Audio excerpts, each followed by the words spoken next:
ચાલો વિદ્યાર્થી મિત્રો, very good morning to all of you. ધોરણ 12 ચેપ્ટર નંબર 11 આલ્કોહોલ, ફિનોલ અને ઇથર છેલ્લો લેક્ચર છે આજનો.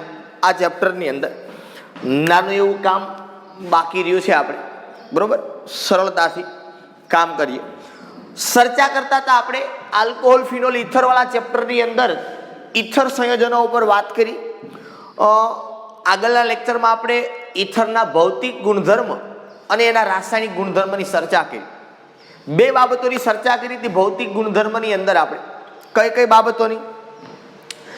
તો ઉત્કલન બિંદુની વાત કરી હતી કે ભાઈ ઇથરના ઉત્કલન બિંદુ છે એ આલ્કેનને સમાન હોય પણ આલ્કોહોલ કરતા નીચા હોય. પણ જો દ્રાવ્યતાની વાત કરવામાં આવે તો ઇથરની દ્રાવ્યતા આલ્કોહોલની જેમ હોય, આલ્કોહોલ જેટલી ન હોય.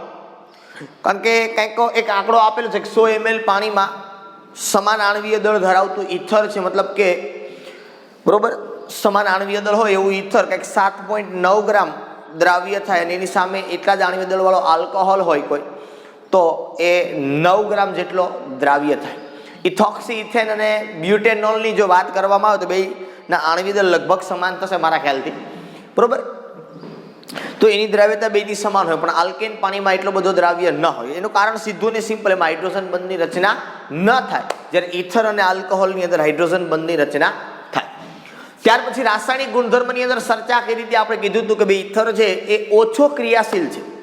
ક્રિયાશીલ સમૂહની અંદર ઓછો ક્રિયાશીલ, આપણે કારણ કે ક્રિયાશીલ સમૂહના ક્રમમાં ન લખતા, એને વિસ્થાપિત સમૂહની અંદર લખતા, બરોબર. એ ઓછો ક્રિયાશીલ છે એના કારણે તમારે વધુ પ્રમાણમાં હેલોજન એસિડ સાથે આપણે એની પ્રક્રિયા કરી હતી. અને કેવી રીતે આપણે નિપજ આપે SN1 મળશે કે SN2 મળશે એની પણ પ્રેક્ટિસ આપણે અમુક એક્ઝામ્પલની અંદર કરેલી છે, અમુક રિએક્શનોની અંદર. ઓકે, સેકન્ડ રિએક્શન ઉપર જવાનું છે. એકદમ સરળ અને સિમ્પલ ઇલેક્ટ્રોન અનુરાગી વિસ્થાપન પ્રક્રિયા ઇથરની અંદર જોવાની છે. બીજી રાસાયણિક પ્રક્રિયા, બરોબર. પ્રથમ આપણે જોયેલું હતું હેલોજન એસિડનું ઉમેરણ અથવા તો CO બંધનું તૂટવું, બરાબર. ચાલો વાત કરવાની છે આપણે ઇલેક્ટ્રોન અનુરાગી વિસ્થાપન પ્રક્રિયા, બરાબર. જો હું ઇથરની વાત કરું તો ઇન શોર્ટ તમને ખબર હોય OR અહીંયા લખું. ઇલેક્ટ્રોન અનુરાગી વિસ્થાપન છે એ બેન્ઝીનની અંદર થાય, બીજા કોઈની અંદર ન થાય. એટલે આ વસ્તુ તો હોવી જ જોઈએ, બરાબર. ચાલો, તો તમને એ પણ ખ્યાલ છે અહીંયા કે ઓક્સિજન પાસે અબંધકારક ઇલેક્ટ્રોન યુગ્મ હોય અને એ હોય એટલે પછી અહીંયા દાન થાય ને આ બાજુ આવે.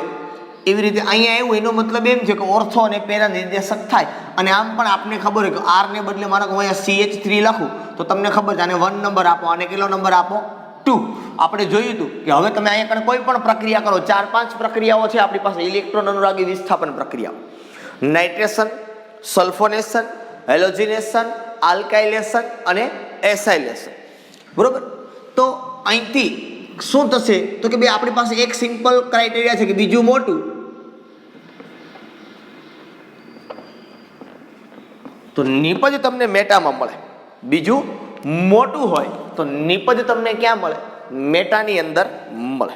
આ એક સિમ્પલ ક્રાઇટેરિયા છે એ આવે, બરોબર. બાકી હકીકત વસ્તુ શું છે તો કે ભાઈ અહીંયા સંસ્પંદન થાય અને ઓર્થો અને પેરા સ્થાન ઉપર ઇલેક્ટ્રોનની ઘનતા વધે. ઓર્થો અને પેરા સ્થાન ઉપર શું થાય? ઇલેક્ટ્રોનની ઘનતા વધે. અને ઓર્થો અને પેરા સ્થાન ઉપર ઇલેક્ટ્રોનની ઘનતા વધે એટલા માટે ત્યાં જે કંઈ ઇલેક્ટ્રોન અનુરાગી પ્રક્રિયક તમારો છે, બરોબર.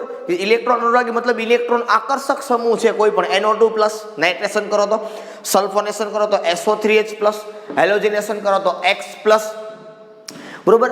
આલ્કાઇલેશન કરો તો R+, એસાઇલેશન કરો તો RCO+. આ સમૂહો છે એની અંદર દાખલ થશે.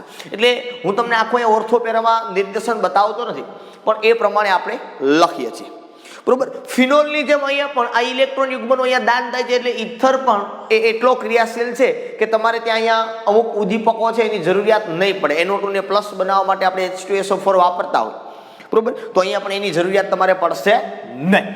ઓકે, ચાલો પ્રથમ રિએક્શન ઉપર વાત કરીએ આપણે. પ્રથમ તમને આપેલું છે મારા ખ્યાલથી અહીંયા નાઇટ્રેશન. બરોબર. નાઇટ્રેશન શેના થાય તમને ખબર છે? OCH3. પણ મેં તમને હમણાં કીધું એમ અહીંયા શું કે ભાઈ ઈથર સમૂહ એટલો ક્રિયાશીલ છે, એટલો ક્રિયાશીલ એટલે બીજું કાંઈ નથી કે બેન્ઝીન રિંગ છે એ આના ઉપરનું ઇલેક્ટ્રોનનું ખેંચે પોતાના તરફ, એના કારણે આ ક્રિયાશીલ થાય. બરોબર. એટલા માટે એ NO2 ને પ્લસ બનવા માટે મજબૂર કરી શકે. એટલે તમને આપ્યું છે ઇથેનોઇક એસિડમાં કે ભાઈ બ્રોમિનેશન કે કંઈ પણ તમને કદાચ આપ્યું છે, પેલા હેલોજિનેશન આપ્યું છે, મારા ખ્યાલથી નાઇટ્રોશન નથી આપ્યું આમાં, ના નાઇટ્રેશન છે. તો અહીંયા નાઇટ્રેશન માટે વાપરવાનું છે સાંદ્ર H2SO4 અને સાંદ્ર HNO3. બરોબર. અમુક ઉદ્દીપક વાપરવા પડશે, અમુક ઉદ્દીપક તમે ન વાપરો તો ચાલશે. ડિપેન્ડ અપોન એ ઉપરનો જે ભાગ છે એના ઉપર આધાર રાખશે. બરોબર. બાકી તમે જે તે ઉદ્દીપક લખો તો પણ ચાલે. તો અહીંથી થશે OCH3 અને એનિસોલ કહેવાય. તમને ખ્યાલ જ સામાન્ય નામ, અને શું કહેવાય? પ્રચલિત નામ એનિસોલ, અથવા તો આને તમે કહી શકો, શું કહી શકો? મિથોક્સીબેન્ઝીન.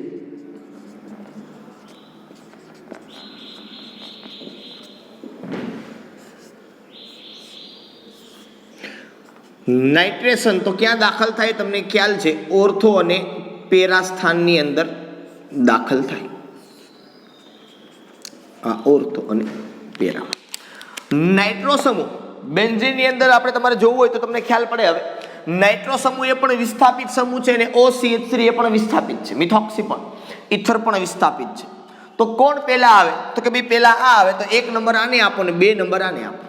બરોબર. તો આને કહેવાય 2 નાઇટ્રો મિથોક્સીબેન્ઝીન કયો કે એનિસોલ કયો, બંને ચાલે. આ તમને આવડે 4 નાઇટ્રો એનિસોલ. બરાબર. સેકન્ડ ઉપર જઈએ, હેલોજિનેશન.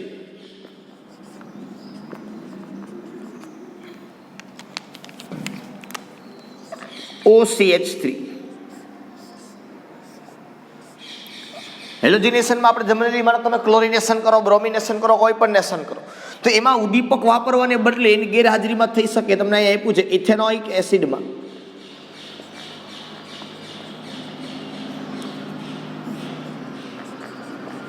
Br2. બરોબર. તો બ્રોમિનેશન થશે.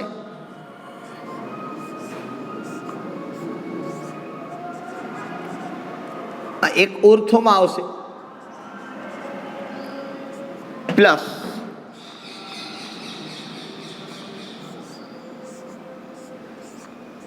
એક આવશે પેરામાં. આ પેરા નિપજ એ વધુ પ્રમાણમાં મળશે. 90% જેટલી નિપજ છે એ તમને અહીંથી મળવા પાત્ર છે. બરોબર. ઓર્થોબ્રોમો એનિસોલ ને પેરાબ્રોમો એનિસોલ અથવા તો મિથોક્સીબેન્ઝીન એવું તમે અહીંયા કહી શકો. બરોબર.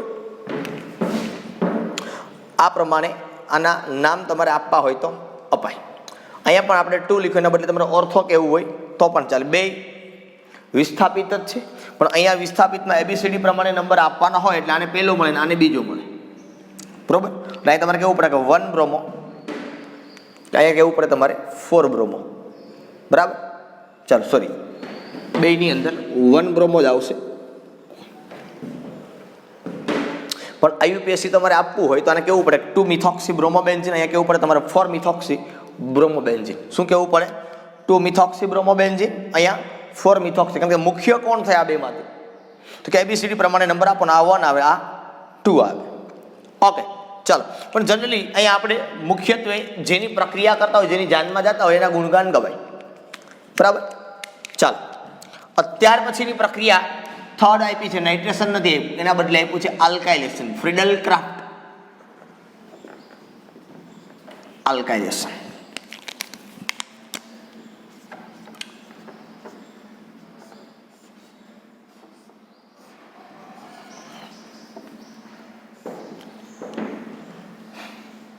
બરોબર.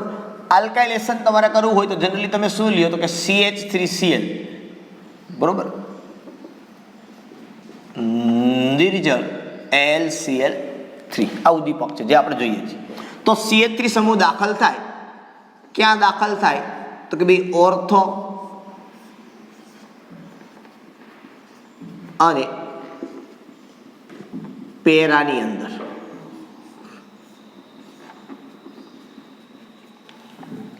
બરોબર. મિથોક્સી અને મિથાઇલ તો પેલા આ આવે પછી આ બીજું આવે. બરોબર. તો આને કહેવાય 2-મિથાઇલ એનિસોન 4-મિથાઇલ એનિસોન. ચોથી પ્રક્રિયા એસાઇલેશન.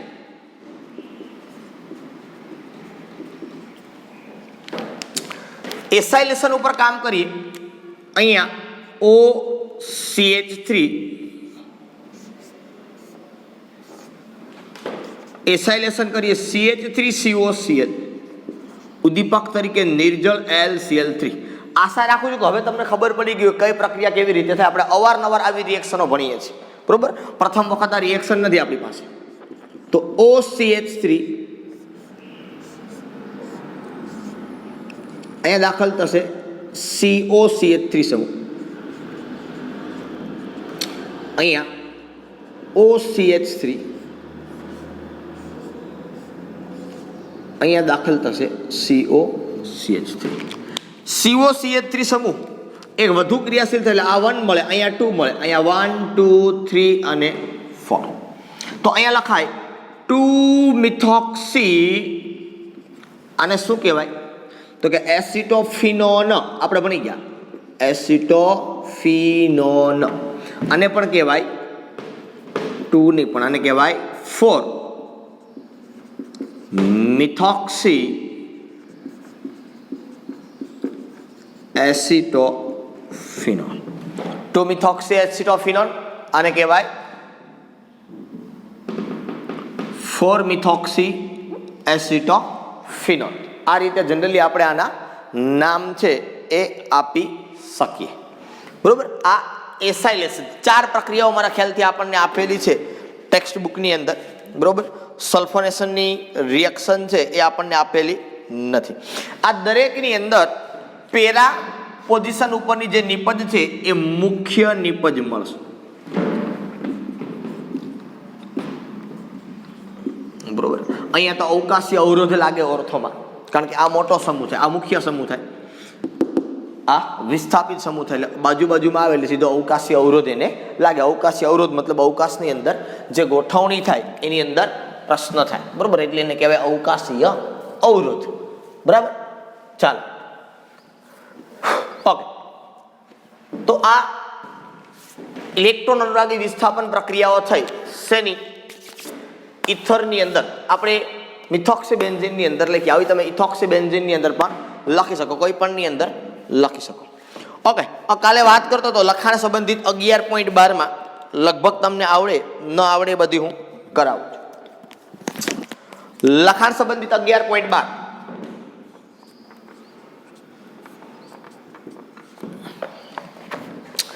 નીચે દર્શાવેલી પ્રક્રિયાઓની નિપજો અંગે અનુમાન કરો. લગભગ તો તમને આવડતી હશે, કારણ કે હોમવર્કની અંદર કરવાનું કીધું તું મેં તમને, પણ કદાચ તમારી પાસે ટાઈમ હશે તો તમે કરી હશે, બાકી તો તમારે બીજી હોય એટલે ના કામ કર્યું હોય તમે.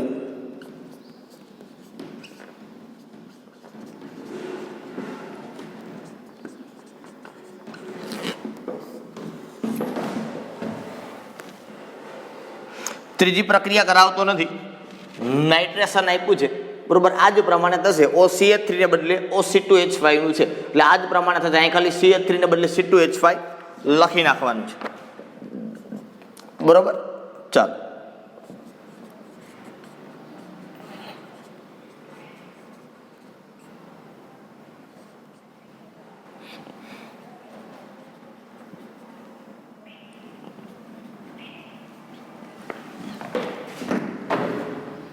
ચાલો હવે અહીંયા નિપજ શું મળે એ આપણે લખવાનું છે. HBr ઇથરની હેલોજન એસિડ સાથે પ્રક્રિયા કરવાની છે. બે બાજુ જોવાનું. પ્રાથમિક આલ્કાઇલ સમૂહ તો હેલોજન ક્યાં જાય? તો કે નાનો હોય ત્યાં હેલોજન જાય.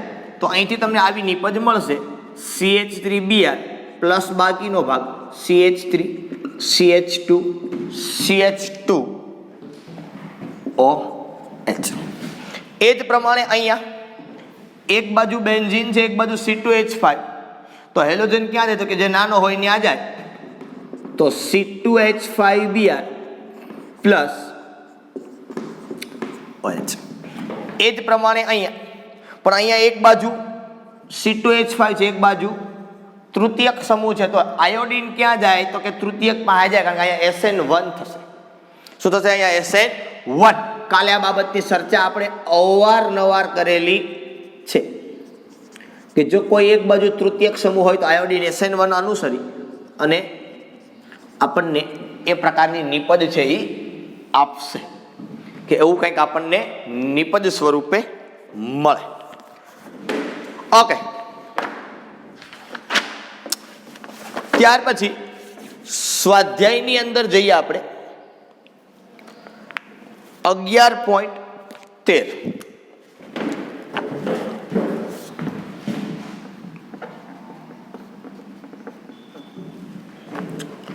તમે નીચે દર્શાવેલા સંશ્લેષણ કેવી રીતે કરશો તે દર્શાવો. એક યોગ્ય આલ્કીન માંથી 2 ફિનાઇલ ઇથેનોલ બનાવવાનું છે આપણે. સોરી, 1 ફિનાઇલ ઇથેનોલ છે. I am sorry for that, not 2. હવે જો આ પ્રક્રિયા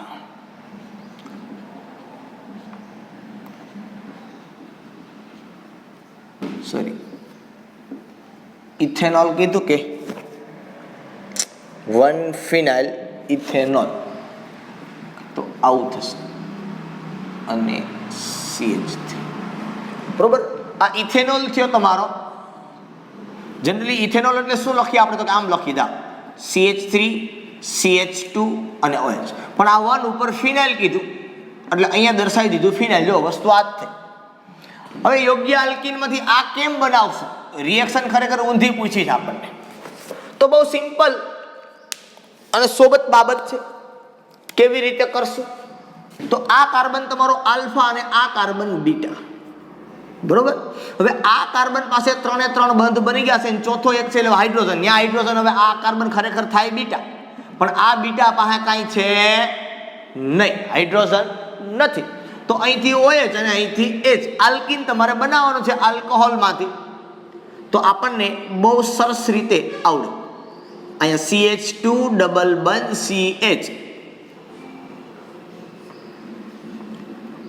માઇનસ H2O, અને ઊંધી રિએક્શન કરો તમે, H2O ઉમેરો એટલે ક્યાં ઉમેરે તમને ખબર પડી જાય. હાઇડ્રોજન વધુ હાઇડ્રોજન આરે જોડાય, OH સીધો અહીંયા આવી જાય.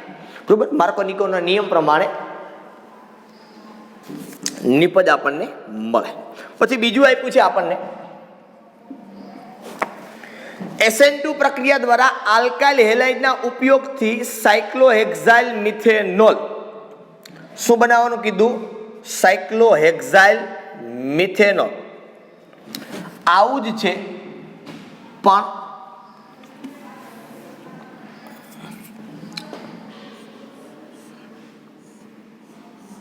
સાયક્લોહેક્સાઇલ કીધું આપણે CH2OH. મિથેનોલ કીધું, ઇથેનોલ નથી કીધું. અહીંયા ઇથેનોલ હતું, આ મિથેનોલ છે. SN2 પ્રક્રિયા દ્વારા બનાવવાનું છે. કઈ રીતે બનશે? રિએક્શન કરવાની છે ઊંધી. અહીંયા OH કેમ આવે? શું કરવાથી અહીંયા OH આવે? તો સીધી ને સિમ્પલ પ્રક્રિયા છે. કેવો ચારે પ્રક્રિયા કરવાની કોની? તો કે અહીંયા Cl લઈ લો, અહીંયા CH2 લઈ લો, અહીંયા લઈ લો. આ સાયક્લિક વાળો ભાગ SN2 પ્રક્રિયા થઈ ગઈ. સેમ CH3Cl કરીને લખતા SN2 માં OH માઇનસ થી, એ જ પ્રમાણે તમને નિપજ મળે. ઉલટી રિએક્શન, આમાંથી આ મળે, આમાંથી આ મળે. બરોબર, એક યોગ્ય આલ્કાઇલ હેલાઇડના ઉપયોગથી પેન્ટેન 1 ઓલ બનાવવાનું છે. CH3 CH2 CH2 CH2 CH2OH. પેન્ટેનોલ બનાવવાનું છે તો આ પણ આમ જ બનાવશું. KOH Cl CH2 CH2 CH2 CH2 અને અહીંયા CH3. ક્લોરોપેન્ટેનની પ્રક્રિયા કેવો હોય ત્યારે કોઈ Cl દૂર થાય, OH અહીંયા આવી જાય. વાર્તા પૂરી. બરોબર, SN2 પ્રક્રિયા થઈ ગઈ. ઓકે, ચાલો.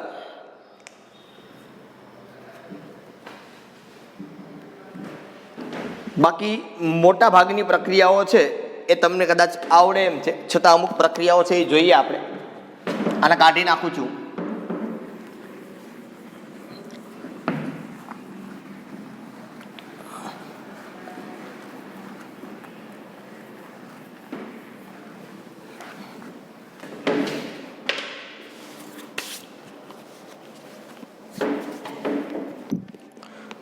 જો સ્વાધ્યાયમાં 11.17 જો એમાં એક જ રિએક્શન હું કરાવીશ, બાકીની બધી તો આવડે એમ છે. નીચે દર્શાવેલા પ્રક્રિયાઓ માટે સમીકરણો લખો. પ્રોપેન 1 ઓલ નું આલ્કલાઇન KMnO4 ના દ્રાવણ સાથે oxidation. Propane 1 all CH3 CH2 CH2 અને OH. ક્યુ ઓક્સિડેશન કરવાનું છે? Alkaline KMnO4. બેઝિક આલ્કલાઇન એટલે કે બેઝિક માધ્યમ. ઓક્સિડેશન કેમ થાય આલ્કોહોલ નું? મેં શીખવાડેલું છે તમને કે અહીંથી ઓક્સિજન પાસેથી હાઇડ્રોજન ને એના બાજુના આલ્ફા કાર્બન ઉપરથી પાછો એક હાઇડ્રોજન, બે હાઇડ્રોજન દૂર થાય તો અહીંયા KMnO4 આ પ્રબળ ઓક્સિડેશન કરતા છે એટલે સીધું તમને આલ્ડીહાઇડ ન મળે, પણ અહીંયા આવું થાય C ડબલ બંધ O અને આ H. રેડી? ત્યાર પછી આનું ફર્ધર ઓક્સિડેશન થાય અને મેં તમને સમજાવ્યું કે આલ્ડીહાઇડનું ઓક્સિડેશન હંમેશા યાદ રાખવાનું કે આલ્ડીહાઇડનું ઓક્સિડેશન જ્યારે થાય ત્યારે હંમેશા સીધું જ આ ઓક્સિજન છે એ કાર્બન અને હાઇડ્રોજનની વચ્ચે ઉમેરાઈ જાય અને અહીંયા મળે તમને CH3 CH2 C ડબલ બંધ O OH એટલે તમને મળે પ્રોપેનોઇક એસિડ. શું મળે? Propanoic acid. બાકીની જે ત્રણ પ્રક્રિયા છે CH2 માં રહેલા બ્રોમિનની ફિનોલ સાથે પ્રક્રિયા, મંદ HNO3 ની ફિનોલ સાથે પ્રક્રિયા અને ફિનોલની જલીય NaOH સાથેની ક્લોરોફોર્મ સાથે પ્રક્રિયા. આ બધી પ્રક્રિયા ભણેલા છીએ અને તમને કદાચ જોશો એટલે ખ્યાલ પડી જશે. બરોબર? ચાલો, ઓકે. પછી બીજું આપવાનું છે આપણે પ્રોપીનમાંથી પ્રોપેન 2 ઓલ 11.20 માં જો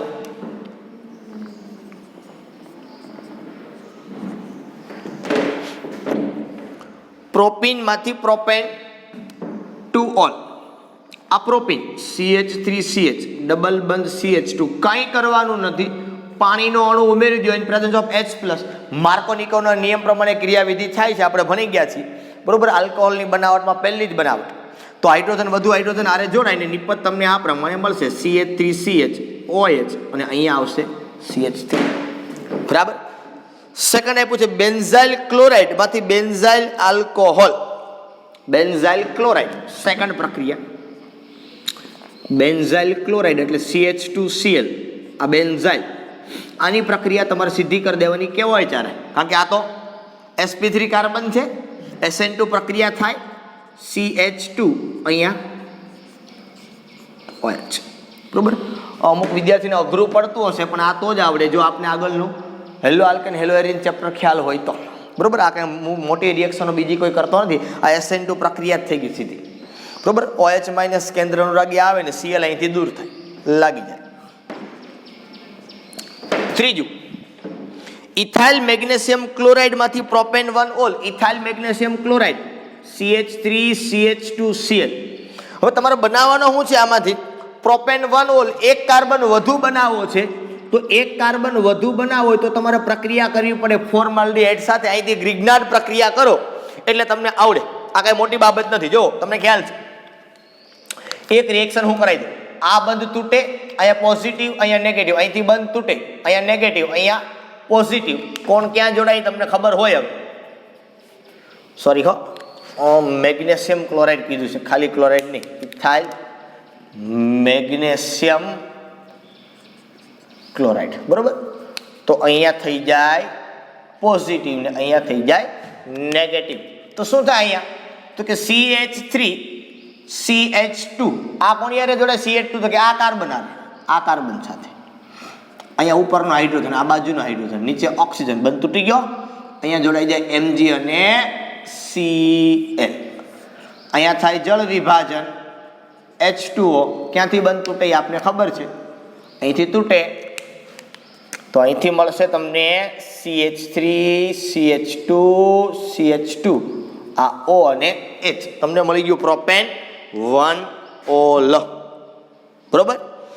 અને પછી ચોથી પ્રક્રિયા છે મિથાઇલ મેગ્નેશિયમ બ્રોમાઇડ, ઇથાઇલને બદલે મિથાઇલ મેગ્નેશિયમ બ્રોમાઇડ માંથી તમારે બનાવવાનું છે 2 મિથાઇલ પ્રોપેન 2 તો અહીંયા ફોર્માલ્ડિહાઇડને બદલે એસિટાલ્ડિહાઇડ તમારે ખાલી લેવાનું, સોરી એસિટાલ્ડિહાઇડ નહીં એસિટોન, શું લેવાનું એસિટોન। આ પ્રમાણે પ્રક્રિયા કીધી ને તમને, ચોથી કીધી શું કીધું મિથાઇલ મેગ્નેશિયમ બ્રોમાઇડ, આની પ્રક્રિયા તમારે કોની હારે કરી લેવાની એસિટોન સાથે ગ્રિગ્નાર્ડ પ્રક્રિયા કરવાની, એટલે તમને તમારી નિપજ જે છે એ મળશે।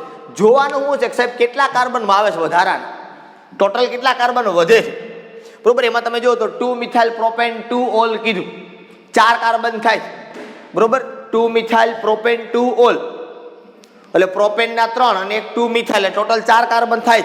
આપણી પાસે એક છે તો કેટલા લેવા પડે તો કે 3 બરોબર। મેગ્નેશિયમ બ્રોમાઇડ આવે એટલે ખબર પડી જાય શું કે આ ગ્રિગ્નાર્ડ પ્રક્રિયા છે, તો ગ્રિગ્નાર્ડ માટે તમને ખબર છે।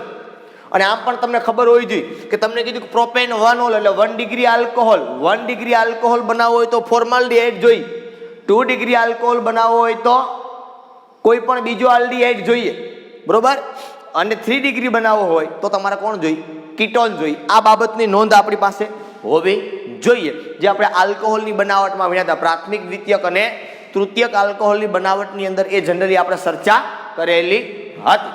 ઓકે ચલો આટલા સુધી હું કરાવું છું સ્વાધ્યાયની અંદર ક્વેશ્ચન, બાકીના જે ક્વેશ્ચન છે એ તમારે જાતે પૂરા કરવાના છે। જે ક્વેશ્ચન તમે ફેરબુકની અંદર સ્વાધ્યાયના લખેલા નથી એ પછી 10મા ચેપ્ટરના હોય કે 11માના હોય બરોબર, એને તમારે ચેપ્ટર તમારું પૂરું થઈ ગયું લખતા લખતા ફેરબુકમાં બરોબર, જે ક્વેશ્ચન તમે નથી લખ્યા, જેના આન્સર નથી લખ્યા, એ ક્વેશ્ચન અને એના આન્સર એ ચેપ્ટર પૂરું થાય એટલે પછી બાકીના જેટલા આપ્યા છે આમાં એ દરેક તમારે લખવાના છે। જેટલા મેં કરાવ્યા છે જરૂરિયાત છે એટલા મોટા ભાગના બધા મેં કરાવ્યા, જે નથી મેં કરાવ્યા કે જે તમને આવડી જાય એમ છે એ બધા ક્વેશ્ચન તમારી ફેરબુક ચેપ્ટર તમારું પૂરું થાય એટલે ત્યાર પછી ક્વેશ્ચન અને પછી એનો આન્સર સ્વાધ્યાય કે લખાણ સંબંધિત જે કંઈ મેં આપ્યા હોય તમે કદાચ ન લખ્યા હોય બરોબર બુકની અંદર તો એ દરેક અહીંયા આવી જવા જોઈએ, એક પણ બાકી રહેવો જોઈએ નહીં બરોબર। એટલે આ ફેરબુકની અંદર તમારે લખવાનું છે, બાકીનું જેટલું પણ સ્વાધ્યાય છે એ લખવાનું, એક વખત લખો તમને આખું ચેપ્ટર છે એ કમ્પ્લીટ થઈ જાય। જેટલું આગળ લખ્યું છે તમે સાથે સાથે હું કરાવતો ગયો છું, જેટલું તમે લખતા ગયા છો સાથે સાથે તો કાંઈ જરૂરિયાત નથી, પણ જે નથી લખ્યા ક્વેશ્ચન બાકીના જે છે જે મેં તમને છોડી દીધા છે મેં એ તમારે બાકીના બધા ફેરબુકની અંદર કમ્પ્લીટ કરવાના છે, એ ભૂલાવવું જોઈએ નહીં। ઓકે ચાલો આજના માટે અહીં સુધી રાખીએ છીએ, ફરી પાછા નવા લેક્ચરની અંદર નવા ચેપ્ટર સાથે આપણે મળશું। અહીંયા આપણું આ ચેપ્ટર છે એ આપણે પૂર્ણ જાહેર કરીએ છીએ। ઓકે ચાલો ફરી પાછા નવા લેક્ચરની અંદર મળશું, ત્યાં સુધી બધાને Tata bye bye and C you.